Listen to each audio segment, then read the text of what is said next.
Bonjour Claude. Bonjour Jean-Michel.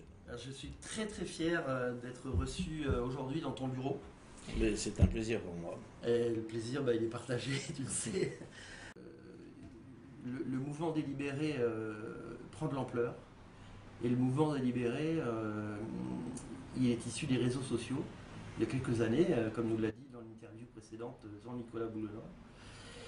Et puis, il y a un mouvement qui s'appelle le MLPS, qui est en fait une association que tu as créée en 91. Alors là, il n'y avait pas de réseaux sociaux.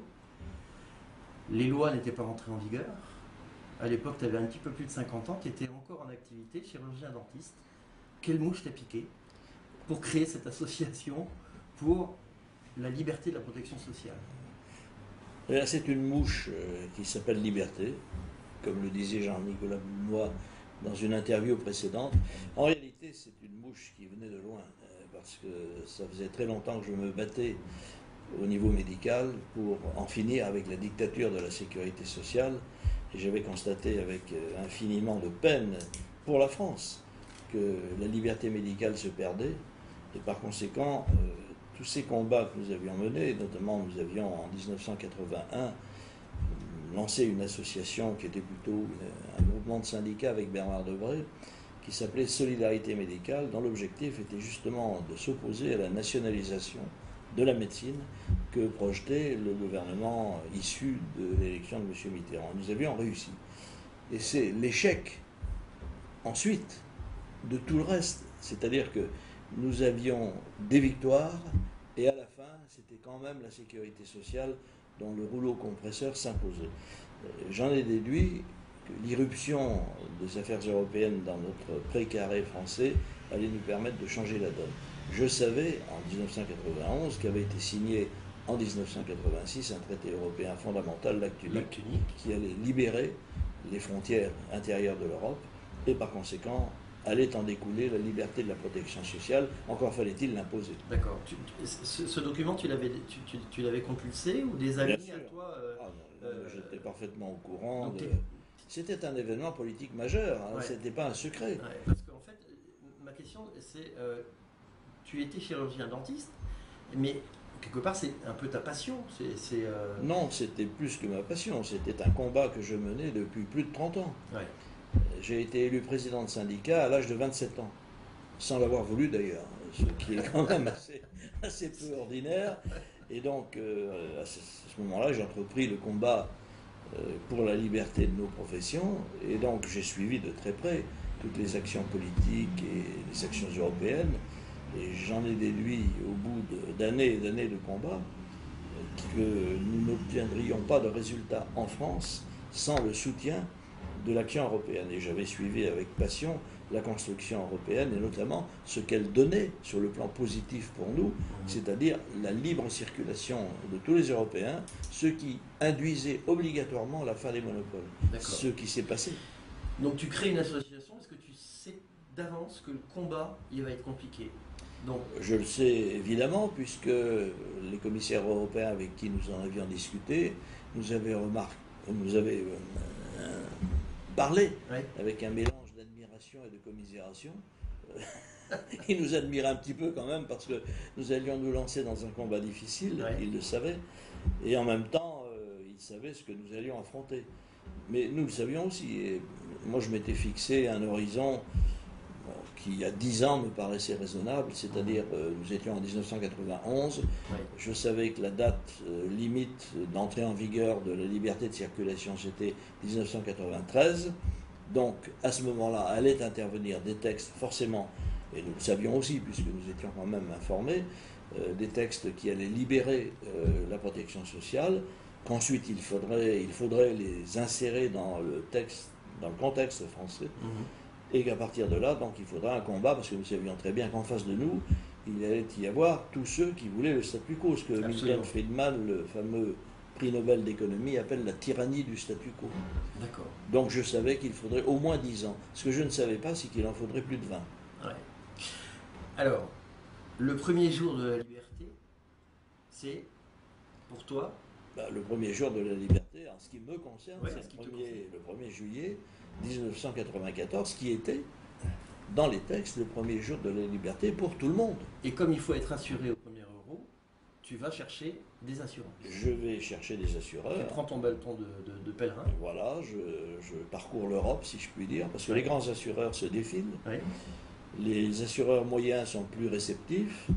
et moins sujets à des pressions, puisqu'ils n'ont pas d'établissement partout, et donc le fisc français, ils ne font rien d'illégal, mais le fisc français se moque bien de ce que l'on fasse des choses légales ou illégales. Il sanctionne. Oui. Et donc ces gens-là sont moins susceptibles de subir des pressions. Mhm. Ils n'en subissent d'ailleurs qu'assez peu, jusqu'au moment où ils en subiront plus tard, quand le succès arrive. Mais voilà, c'est comme ça qu'on trouve des assureurs. Donc toi, tu as trouvé un assureur qui Bah, t'a... en réalité, moi j'ai trouvé un assureur français au départ. Oui, je le sais, parce que Oui, tu oui, en as déjà puisque, parlé, mais, tout à fait. mais c'est très très étonnant. Oui, mais il s'est vite déjugé. Oui. Et je suis le seul qui n'est pas viré, parce qu'il pensait que la réaction risquait d'être très vive, et je l'ai conservé, tout le temps. D'accord. Mais il ne s'en vante pas. Moi, je ne cherche pas non plus à le gêner. Après tout, il a fait preuve d'un infime courage, même si infime, c'est déjà quelque chose. Et donc, effectivement, j'ai ensuite organisé, surtout pour tous ceux qui voulaient se libérer, l'accès à des assureurs fiables, et d'autre part, disposer à nos assurés. Et c'est comme ça que l'action a pu commencer pendant, évidemment, des années très difficiles, parce que nous n'avons pas échappé aux pressions les plus lourdes. Ouais. Ces derniers temps, ces 18 derniers mois, on va dire que c'est vraiment là où c'est en train d'exploser au niveau médiatique, mais grâce encore au réseau, pas vraiment les médias traditionnels. T'as pas eu l'impression de prêcher dans le désert pendant 20 ans? Non, pas vraiment, parce que le désert était quand même relativement peuplé de gens de qualité. Ouais. Alors évidemment, ça n'était pas la foule qui s'était ralliée à nos actions, mais il y avait parmi ceux qui se battaient de véritables amoureux de la liberté, et c'est eux qui finalement allaient gagner, parce que ce que tu ne sais peut-être pas, mais je pense que tu le devines, ce que craignent les régimes dictatoriaux comme ceux qui nous gouvernent actuellement, nous sommes dans une dictature, même si elle prend parfois des allures bonasses, mais c'est une dictature. Ces gens-là ne craignent qu'une chose, les dissidents. Oui. Un dissident fait infiniment plus de mal qu'1 million de manifestants. Parce que le million de manifestants, le lendemain de la manifestation, où est-il? Au travail, Oui. avec les autres esclaves. Oui. Donc ces gens-là, on en tient compte, parce que 1 million de personnes, ça peut dégénérer. Mais s'ils rentrent sagement chez eux le lendemain, celui qui va rester sur le terrain, c'est le dissident. Et lui, il gêne terriblement le pouvoir. Donc nous avions beaucoup de dissidents, et ces dissidents-là étaient assez nombreux pour nous donner la certitude de la victoire. Il suffisait d'attendre le moment favorable, c'est-à-dire le moment où les gens ne supporteraient plus le système en nombre. C'est arrivé à l'automne 2012. Les brèches que tu as ouvertes, les multiples brèches que tu as ouvertes dans le fameux mur de la sécurité sociale, il y en a une énorme qui vient de tomber. C'est le mois dernier, le 18 juin. Tu peux nous en dire quelques mots? Française, français. Pardon, je me suis laissé emporter par le 18 juin. Le 18 juin, effectivement, la Cour de cassation, par un arrêt issu du hasard du calendrier, mais pas issu d'un hasard juridique, a déclaré, jugé, que les directives européennes s'appliquaient à la sécurité sociale. Ce faisant, ils n'ont fait que confirmer un arrêt européen du 3 octobre 2013 qui ne leur laissait pas le choix.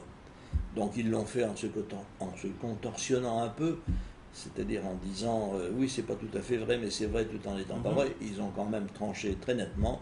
Ils disent deux choses.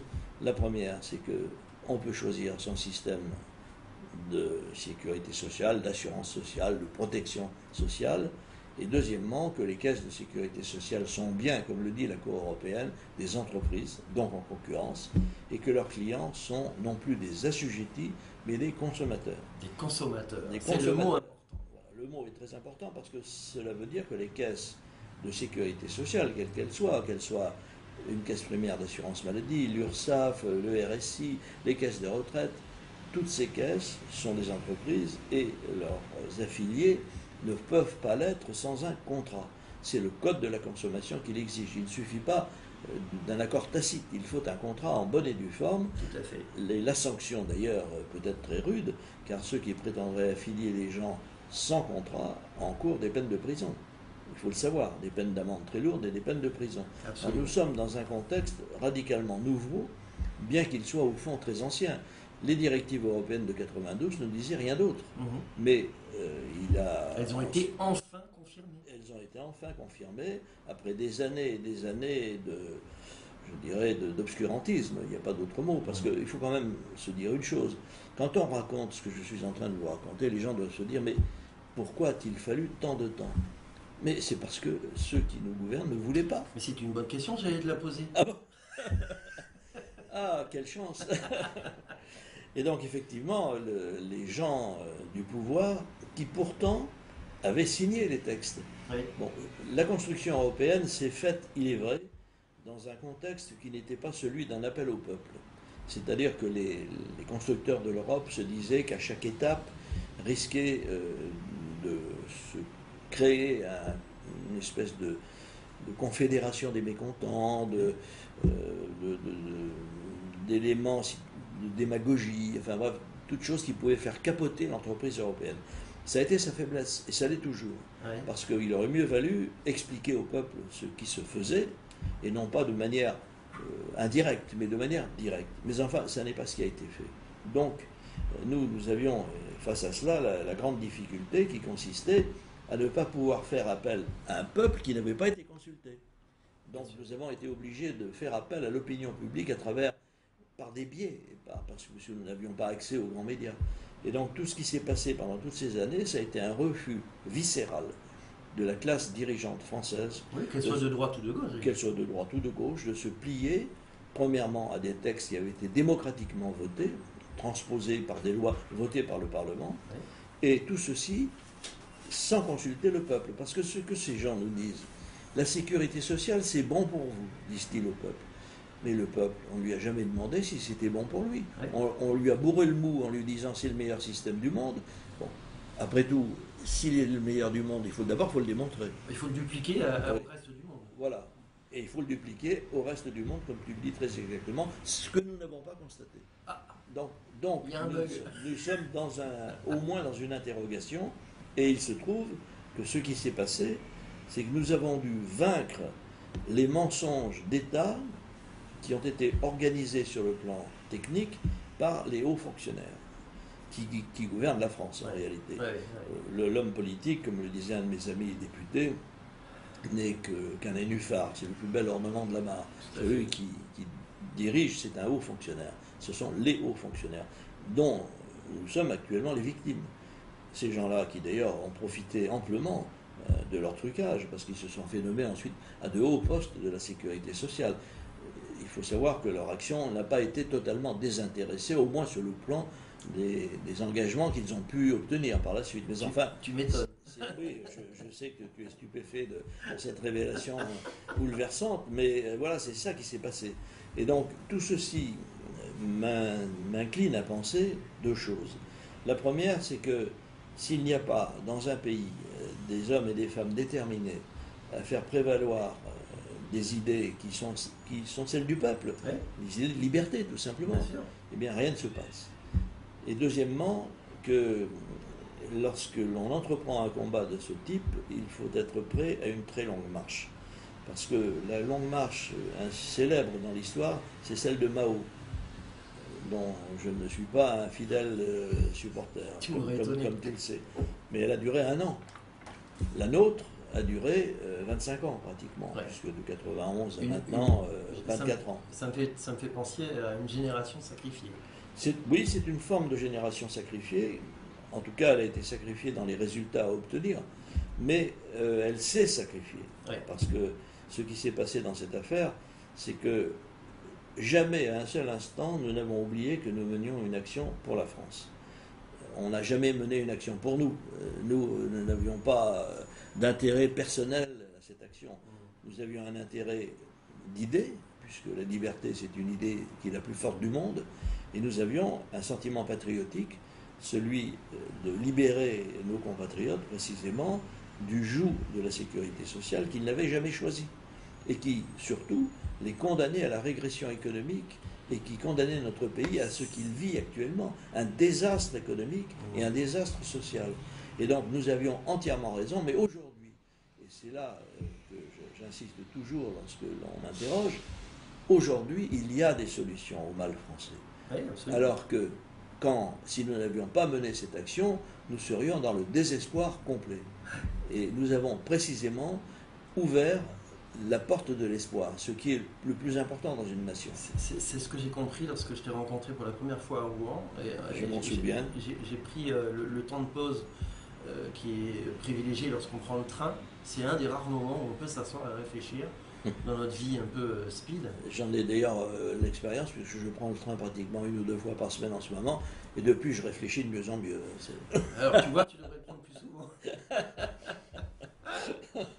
Et je me suis dit, ce combat, je ne peux pas me le mener pour moi. Et Claude a complètement raison, c'est pour la France qu'on va faire. Et c'est une démarche qui n'est pas facile à comprendre pour quelqu'un comme moi. Pour nous tous qui t'écoutons, il faut bien comprendre que si on se libère, on est en train de libérer la France. Pour moi, c'est primordial ce message-là. C'est ce que j'ai compris en réfléchissant et en t'écoutant. Je me suis dit, il faut absolument qu'ils viennent en Bretagne et que les Bretons l'écoutent. Et je suis venu et nous sommes, par bonheur, retrouvés 500 en arrivant au port, comme le disait Corneille, puisque nous étions 500 à l'Opérette, immense ville de Bretagne, avec 3000 habitants. Tu sais comment je surnomme l'Opérette, le trou du cul du monde. Le trou du cul du monde. Et donc, effectivement, la Bretagne a répondu présente à cet appel que tu leur avais lancé. Elle continue à répondre présente. Moi, ce que je voudrais, c'est que la France, maintenant, se mette debout. Répondre présente aussi, oui. Je voudrais que la France se mette debout. Voilà. Elle va le faire parce que, une fois encore, les circonstances, hélas, travaillent pour nous. Naturellement, je préférerais de beaucoup que notre action ne soit pas utile. On est complètement ça voudrait dire que tout irait mieux. Oui, Coluche disait, les restos du cœur, ce sera bien quand ça n'existera plus. Exactement, il avait raison. L'objectif de notre action, ça n'est certainement pas d'inscrire cette action dans les institutions de la République. Parce qu'on n'inscrit pas la liberté dans les institutions. Non. Bon, certes, elle figure au fronton de la République, mais elle n'est pas respectée très souvent. Mais enfin, la liberté, c'est l'affaire de chacun. En revanche, les institutions nouvelles que nous voulons mettre en place, car elles sont en place juridiquement, mais elles ne sont pas encore en place sur le plan matériel, sont des institutions qui vont sauver à la fois l'économie française, les emplois, la vie des gens, car nous avons tous les jours, hélas, à déplorer des suicides parmi des gens qui sont maltraités au-delà du raisonnable, je dirais même au-delà du raisonnable, d'une manière absolument scandaleuse, de manière sauvage, par le RSI, par d'autres caisses. Par les autres caisses. Par les autres caisses. Et donc, tous ces gens-là ont un besoin impérieux d'être sauvés. Donc, nous avons l'espoir aujourd'hui que le blocage politique va céder. Tout simplement, il va céder sous le nombre. Il ne faut pas se faire d'illusions. Quand le mur de Berlin est tombé, c'est parce que beaucoup de gens voulaient partir. Tout à fait. Demain, nous allons avoir des mouvements très importants. Et ces mouvements vont apporter quelque chose de plus à la France. Finalement, quand on connaît l'histoire de France, on s'aperçoit qu'elle n'a jamais vraiment connu la liberté. Et la liberté, en réalité, passe par la maîtrise de l'économie. Là, les réformes qui ont été faites, et c'est tout le mérite de l'Europe de les avoir créées, parce que c'était la liberté de circulation et d'installation, vont apporter un plus énorme à la liberté, car à un moment ou à un autre, la liberté, ça se chiffre. Alors, ça ne se chiffre pas dans les cœurs, mais quand il s'agit d'exercer sa liberté, ça se chiffre dans les statistiques économiques, dans les bilans des entreprises. Et dans le bien-être. Voilà. Et dans le bien-être. Or là, nous avons en France actuellement plus de 700 milliards chaque année qui sont répartis par les organismes sociaux, donc dilapidés. Oui. Ces 700 milliards, ça représente... C'est une cocotte minute absolument gigantesque. Absolument. Sur lesquels sont assis quelques personnes, exactement, qui s'amusent avec ces Et ça va être au fond un petit peu comme, vous savez, comme dans la Bible, hein, la rosée qui va se transformer en galette. Parce que un jour, je me rappelle, j'avais fait une conférence devant un groupe de gens qui étaient assez sensibles aux questions sociales et fiscales, etc.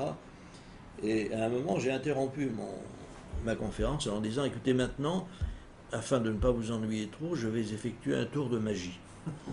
Alors j'avais, non pas comme aujourd'hui, il fait très chaud à Paris, c'est la raison du fait que je suis en chemise, pas comme les bourgeois de Calais, tu l'auras noté. Et donc, je vais sortir, j'ai bien montré à tout le monde que je n'avais rien dans les mains, rien dans les poches, mais j'avais un petit papier dans ma veste, et je leur ai montré. C'était très exactement un texte qui disait la liberté de l'assurance. C'était un article du Code des assurances qui disait que tout le monde peut s'assurer librement. Et je leur ai dit, vous croyez que c'est un gag? Pas du tout. Je peux vous dire ce que ça va vous rapporter dans votre poche, à vous, comme argent. Il y a eu un silence extraordinaire. Tout d'un coup, les gens se sont dit, mais au fond, ce qu'il nous raconte, mais c'est nos affaires à nous. Oui. C'est pas ce qu'il dit lui. Oui. Et le rôle d'un conférencier, c'est toujours que les gens se trouvent à un moment ou à un autre impliqués pour eux-mêmes. Bien sûr.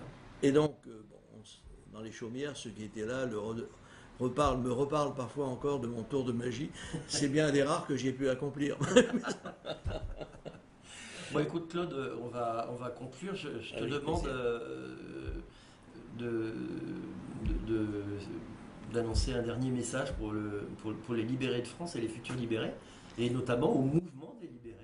Si tu peux les regarder en face. Bien sûr. Et t'adresser à eux directement. Bien sûr. Ben, écoutez, libérés et libérés, il n'y a pas Françaises et Français. Mais Françaises, Français, vous êtes libres. Maintenant, la liberté est là, car nous avons réussi, enfin, à obtenir sur le plan français la confirmation de ce que les dispositions européennes avaient inscrit dans nos lois. La Cour de cassation a fini par céder, le 18 juin précisément, et ce que disait le général de Gaulle le 18 juin, ça n'était pas grand-chose d'autre que ce que je dis depuis très longtemps, à mon modeste niveau, c'est que quand en 1940, une force importante avait pu vaincre la France, le général disait une force plus importante vaincra ceux qui lui ont imposé leur joug. Eh bien, aujourd'hui, nous sommes en droit de dire aux Français qu'ils sont libres et que cette force de liberté va rétablir la France dans sa véritable dimension. Merci beaucoup Claude de m'avoir reçu. Je te dis Kenavo. Kenavo, puisque nous avons des attaches bretonnes l'un et l'autre. Et Kenavo, ça veut dire au revoir en breton. Au revoir.